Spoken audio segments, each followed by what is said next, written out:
जब हम देख रहे हैं कि दिल्ली की जनता ने मन बना लिया है, भारतीय जनता पार्टी का कमल खिलने वाला है, तभी कुछ मुद्दे बड़ी प्रमुखता से जनता भी चर्चा कर रही है और भारतीय जनता पार्टी भी उठा रही है।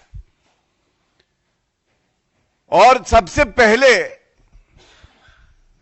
आज सुबह से, इससे पहले भी, जो भ्रष्टाचार का प्रतीक बन गया है शीश महल, जो अरविंद केजरीवाल के कुशासन का प्रतीक बन गया है शीश महल, जो वीवीआईपी कल्चर का प्रतीक बन गया है शीश महल, उस पे ये अहम प्रेस वार्ता है। और जब अरविंद केजरीवाल के कुकर्म, भ्रष्टाचार बाहर आने लगा, तो अरविंद केजरीवाल वही करने लगे जिसके लिए वो जाने जाते हैं। और उसको अगर एक वाक्य में परिभाषित किया जाए, सबसे पहले बहुत सारा शोर आएगा, सबसे पहले बहुत सारा शोर आएगा और उस शोर के पीछे छुप के चोर आएगा, और वो चोर अरविंद केजरीवाल। ये प्रेस वार्ता मैं इसलिए भी कर रहा हूं, हम सब जानते हैं कि शीश महल में जो घोटाला हुआ है उस पर जांच चल रही है। कुछ सुराग सूत्रों से हमारे हाथ में लगे हैं और मैं बड़ी जिम्मेदारी से एक बात कहना चाहूंगा। अभी तक ये कहा जा रहा था ये घोटाला 50 करोड़ का तो कागजों में है, लेकिन अब पता चला है जो शराब कारोबारी मित्र हैं अरविंद केजरीवाल के, इनका रुपया भी इस भ्रष्टाचार का जो प्रतीक शीश महल है, अरविंद केजरीवाल ने इस अपने महल में लगाया है। जो ठेकेदार हैं, जिनके लिए ओवर इनवॉइसिंग करी गई है, स्पॉट टेंडरिंग करी गई है, जैसा सीएजी रिपोर्ट में आया, उनका भी रुपया इस शीश महल में लगा हुआ है। और जल्द ही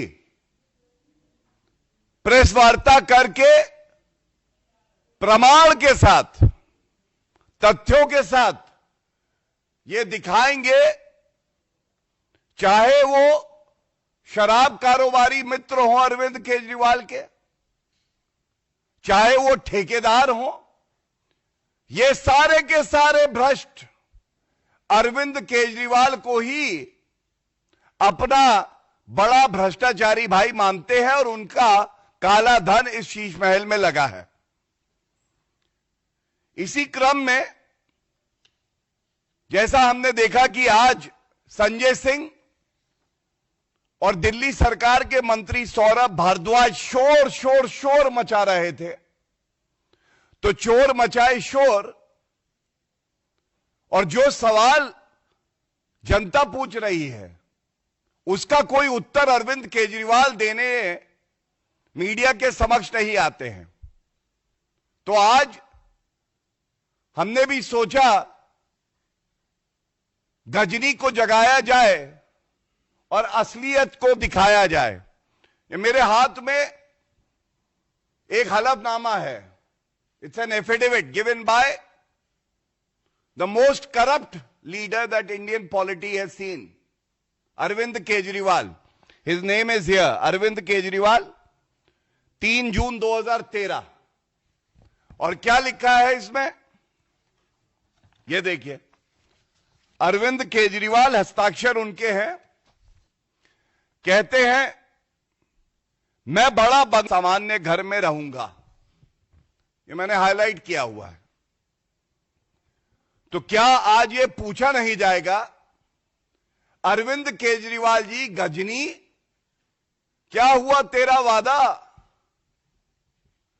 ये जो वादा किया था जनता से, इस पे कुछ स्पष्टीकरण दोगे या नहीं दोगे? बड़ा बंगला नहीं लेना था, इन्होंने तो बड़ा बंगला बनवाने के लिए जो कहा जा रहा है कि 50 करोड़ रुपए तो पेपर पे जिसका मूल्यांकन हो रहा है और 100 करोड़ रुपया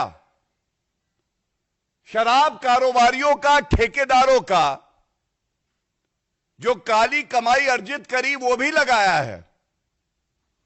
और इसके साथ एक बिंदु मैं बिल्कुल उठाना चाहूंगा। ये 27 अक्टूबर 2013 का एक ट्वीट है।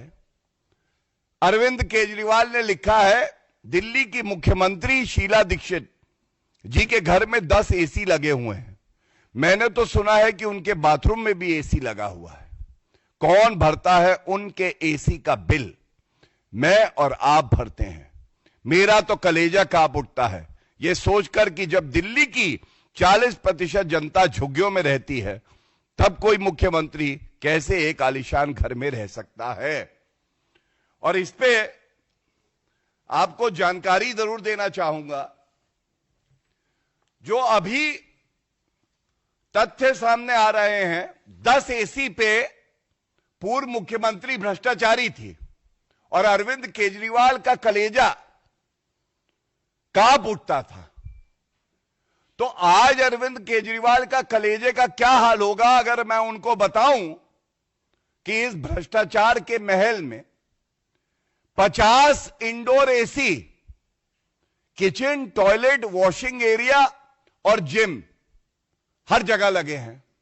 और इसके अलावा 250 टन कैपेसिटी का 250 टन कैपेसिटी का एक सेंट्रल एसी प्लांट लगा हुआ है। तो अगर आप 250 टन का 1 टन का एक एसी मान लें तो 250 एसी और 50 एसी, मतलब शीला दीक्षित 10 एसी, इनका कलेजा कांप उठता था। आज 300 एसी बराबर लगे हैं। ये कैसे लगे हैं अरविंद केजरीवाल जी? क्या हम सवाल आपसे पूछ सकते हैं? क्या भारत के लोकतंत्र में यह छूट हमें मिली है कि पूर्व मुख्यमंत्री, कट्टर बेईमान, पापी आपके कन्वीनर अरविंद केजरीवाल से हम ये सवाल पूछ सकें कि ये 300 एसी किसकी गाड़ी कमाई से लगे थे? ये सवाल तो पूछा जाएगा कि नहीं पूछा जाएगा? और इसके साथ मैं एक और बात कहूंगा। देखिए, एक तस्वीर ये भी है, ये सारा ब्यौरा देती है क्या क्या रुपया कहां कहां लगा है। और आज दिल्ली की जनता तो ये जान गई है, नीला और ढीला शर्ट पहनने वाला अरविंद केजरीवाल केवल शर्ट ही ढीला नहीं है, इसका कैरेक्टर भी ढीला है। कैरेक्टर इसलिए ढीला है, 5 करोड़ 60 लाख के पर्दे लगवाए।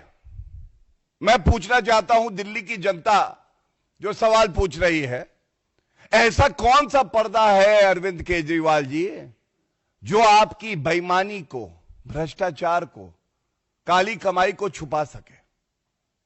इसके बाद 85 इंच का टीवी ओलेड का लगाया है। यह पूछा जाएगा, भ्रष्टाचार करके तुम्हारी छाती सिकुड़ के 25 इंच की रह गई, लेकिन टीवी 85 इंच का लगाते हो। और ये जो टीवी है ये 64 लाख रुपए के हैं। और सबसे बड़ी बात है, टॉयलेट सीट्स बताते हैं, एक एक टॉयलेट सीट जो है,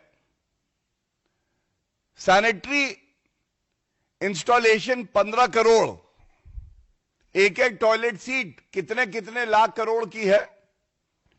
लेकिन फिर भी चाहे टोटो का फ्लश लगाओ, सीट लगाओ, चाहे कोई और लगाओ, जो कालिक, जो भ्रष्टाचार, जो मैल अरविंद केजरीवाल का है, ऐसा फ्लश दुनिया में नहीं बना कि उसको साफ कर दे। और इसके साथ ही एक और बड़ी जानकारी आपको देता हूं, बहुत जो मैंने आपसे कहा कि बड़ा खुलासा होगा, तथ्यों के साथ होगा, और ये दिखा देंगे किस तरह से काली कमाई 80 से 100 करोड़ रुपए की इस भ्रष्टाचारी अरविंद केजरीवाल ने अपने भ्रष्टाचार के महल में लगाई है। उसका एक ट्रेलर आपको दे देता हूं। पूर्व मुख्यमंत्री अरविंद केजरीवाल जी थे। शीश महल में रेनोवेशन होगा, वहां क्या लगेगा, कौन कॉन्ट्रैक्टर रहेगा, यह तय करने की जो प्रदत्त शक्ति है, यह मुख्यमंत्री और मंत्रियों के पास तो हो सकती है, लेकिन जो व्यक्ति ये कहता था मैं वीवीआईपी कल्चर समाप्त कर दूंगा, ये एक बहुत अहम जानकारी है। जब एस्टिमेट से ज्यादा, एस्टिमेट था करीब 8 करोड़ का और 3.5 गुना ज्यादा उससे काम हो गया, तो ये जो काम बढ़ रहा था, तो ये अनुमति कौन दे रहा था? आम नागरिक यही सोचेगा कि कोई अधिकारी होगा, अधिकारी के ऊपर मंत्री है, मंत्री के ऊपर मुख्यमंत्री है, लेकिन ऐसा है नहीं। सहज सम्मान कहता हूं, फाइल पे लिखा है ये सारे जो बदलाव है इसको करने की अनुमति दी जाती है मैडम सीएम द्वारा। Madam CM. तो आज ये पूछा जाएगा, आपने अरविंद केजरीवाल जी संविधान की शपथ ली, संविधान का पालन करेंगे, कानून का पालन करेंगे, सीपीडब्ल्यूडी मैनुअल का पालन करेंगे। वो प्रावधान जनता को बताइए जिसमें लिखा है कि सरकारी खर्च, सरकारी आदेश किसी मुख्यमंत्री की धर्मपत्नी दे सकती है, मैडम सीएम। और अगर हम गलत हैं, बड़ी जिम्मेदारी से कहता हूं, अरविंद केजरीवाल जी आप ये प्रेस कॉन्फ्रेंस देख रहे हैं, मुझे पता है, अगर मैं गलत हूं तो मुझे आपसे माफी मांगनी चाहिए, मैं आपसे माफी मांगूंगा। लेकिन अगर मैडम सीएम ने अनुमति दी है और उसके बाद कॉन्ट्रैक्ट को बढ़ाया गया है, तो दिल्ली की जनता आपसे यह सवाल पूछ रही है कि क्यों नहीं आपको अपने कन्वीनर पद से इस्तीफा देके दिल्ली की जनता से माफी मांगनी चाहिए, क्योंकि यह संविधान का उल्लंघन भी है। और यह सवाल मेरी बहन आतिशी मार्लेना जी से भी है। आतिशी जी आज मुख्यमंत्री है। अगर आपसे पहले कोई पूर्व मुख्यमंत्री दुरुपयोग करता है अपनी कुर्सी का, संविधान को तार-तार करता है, तो आज मेरी बहन आतिशी मार्लेना जी की यह जिम्मेदारी है कि उसके खिलाफ कार्रवाई करें। क्या आप ये कार्रवाई करने में सक्षम हैं आतिशी जी? या आप भी बंधी हुई हैं एहसान की बेड़ियों से, जो बेड़ियां आपको जकड़ती हैं और रगड़ती हैं तो वो दिल्ली की जनता को रगड़ती हैं? ये आज बड़ा सवाल है। देखिए, ऐसा है कि स्पष्ट हो गया है, जब पापी आपको लगा कि उनके कट्टर बेईमान कन्वीनर की पोल खुलने जा रही है, तो वो भागे। बताते हैं सुबह मंजन नहीं किया उन्होंने, चप्पल नहीं पहनी, दौड़ के गए, वो शीश महल में घुसने का प्रयास किया, किस तरह से साक्ष्य और सबूतों को नष्ट कर दिया जाए। और ये क्यों कहता हूं, उनका चरित्र ही ऐसा है। शराब घोटाले में फाइलें गायब कर दी थी। जब जांच एजेंसियों ने पूछा फाइलें कहां हैं, उन्होंने कहा खो गई, मुझे नहीं पता है जी, मोबाइल फोन नष्ट कर दिए। तो आज ये जो भागे हैं, ये भ्रष्टाचारियों का जो बौखलाहट है वो है कि इनको लेके जाती है शीश महल तक। लेकिन एक बात बता दूं, कुछ भी कर ले ये कट्टर बेईमान अरविंद केजरीवाल, जो बस का हो कर लो। दिल्ली की जनता ने ठान लिया है कि आपके लिए अब राजनीति में नष्ट होने का समय आ गया है। जो भ्रष्ट था उसके नष्ट होने का समय आ गया है। और जांच एजेंसियां जो कार्य कर रही हैं, इसके बाद जो प्रेस वार्ता हम करेंगे, अरविंद केजरीवाल जी के पैरों के नीचे की जमीन खिसक जाएगी। मेरा वही कहना है, पार्टी का वही कहना है जो जनता का कहना है। हमारी आस्था संविधान में, संवैधानिक संस्थाओं में है। कल चीफ इलेक्शन कमिश्नर जी को हमने सबने बड़े ध्यान से सुना और उन्होंने बताया किस तरह से, जिस तरह के बेबुनियाद आरोप लगाए जाते हैं उनका कोई बेसिस नहीं है।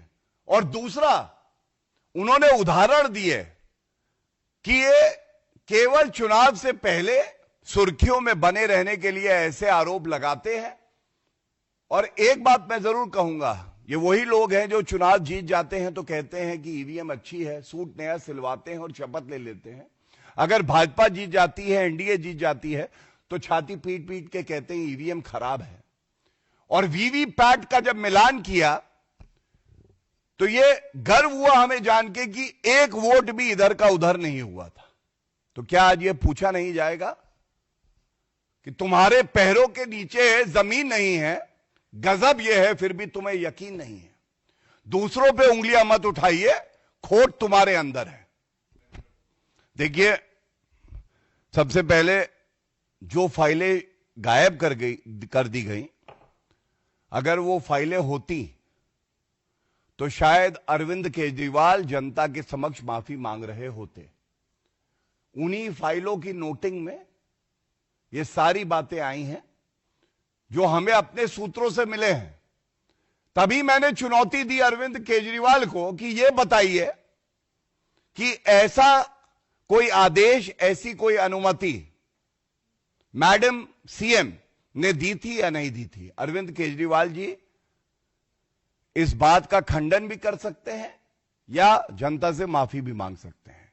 दूसरी बात, जांच अभी चल रही है और मैंने आपको बताया प्रेस वार्ता की श्रृंखला में आगे और ठोस प्रमाण लेके हम लोग दिखाएंगे कैसे जो शराब कारोबारी हैं, ठेकेदार हैं, उनके रुपए से टोटो टॉयलेट सीट्स, किस तरह से किचन में भी एसी हो, जिम हो और तमाम ऐसी सुविधाएं हो जो कि अरविंद केजरीवाल ने शपथ ली थी कि मुझे कोई बड़ा बंगला नहीं चाहिए।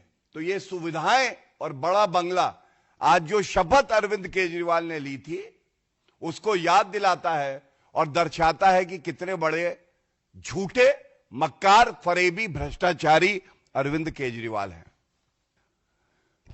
देखिए, ऐसा है, पाखंडी, ढोंगी, चुनावी हिंदू अरविंद केजरीवाल से केवल इतना ही पूछना चाहूंगा, जब गोपाल इटालिया सनातन धर्म और हमारे देवी देवताओं को गाली दे रहे थे तो ये कहां थे?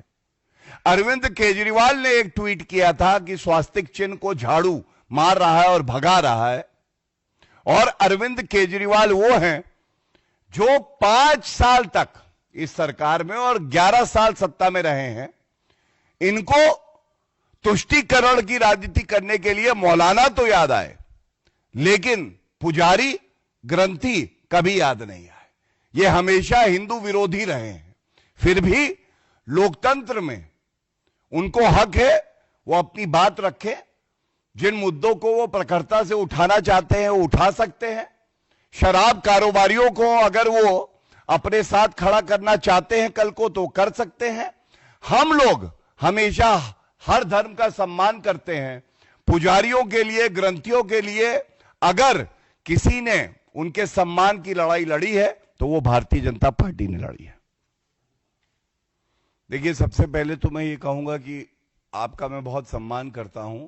हो सकता है जो आपको बैकफुट लग रहा हो वो फ्रंट फुट ही हो, लेकिन क्योंकि चुनाव है, जब तक चुनाव के परिणाम नहीं आ जा सकते, ये नहीं पता चलता कि कौन सही है कौन नहीं। अगर क्रिकेट की आप बात कर रहे हैं तो एक बात जरूर कहूंगा, भारतीय जनता पार्टी तो वो पार्टी है कि फ्रंट फुट पे भी छक्का मारती है और बैक फुट पे भी छक्का मारेगी। लेकिन हिट विकेट कौन हो रहा है? हिट विकेट अगर कोई हो रहा है तो अरविंद केजरीवाल कट्टर बेईमान हो रहा है।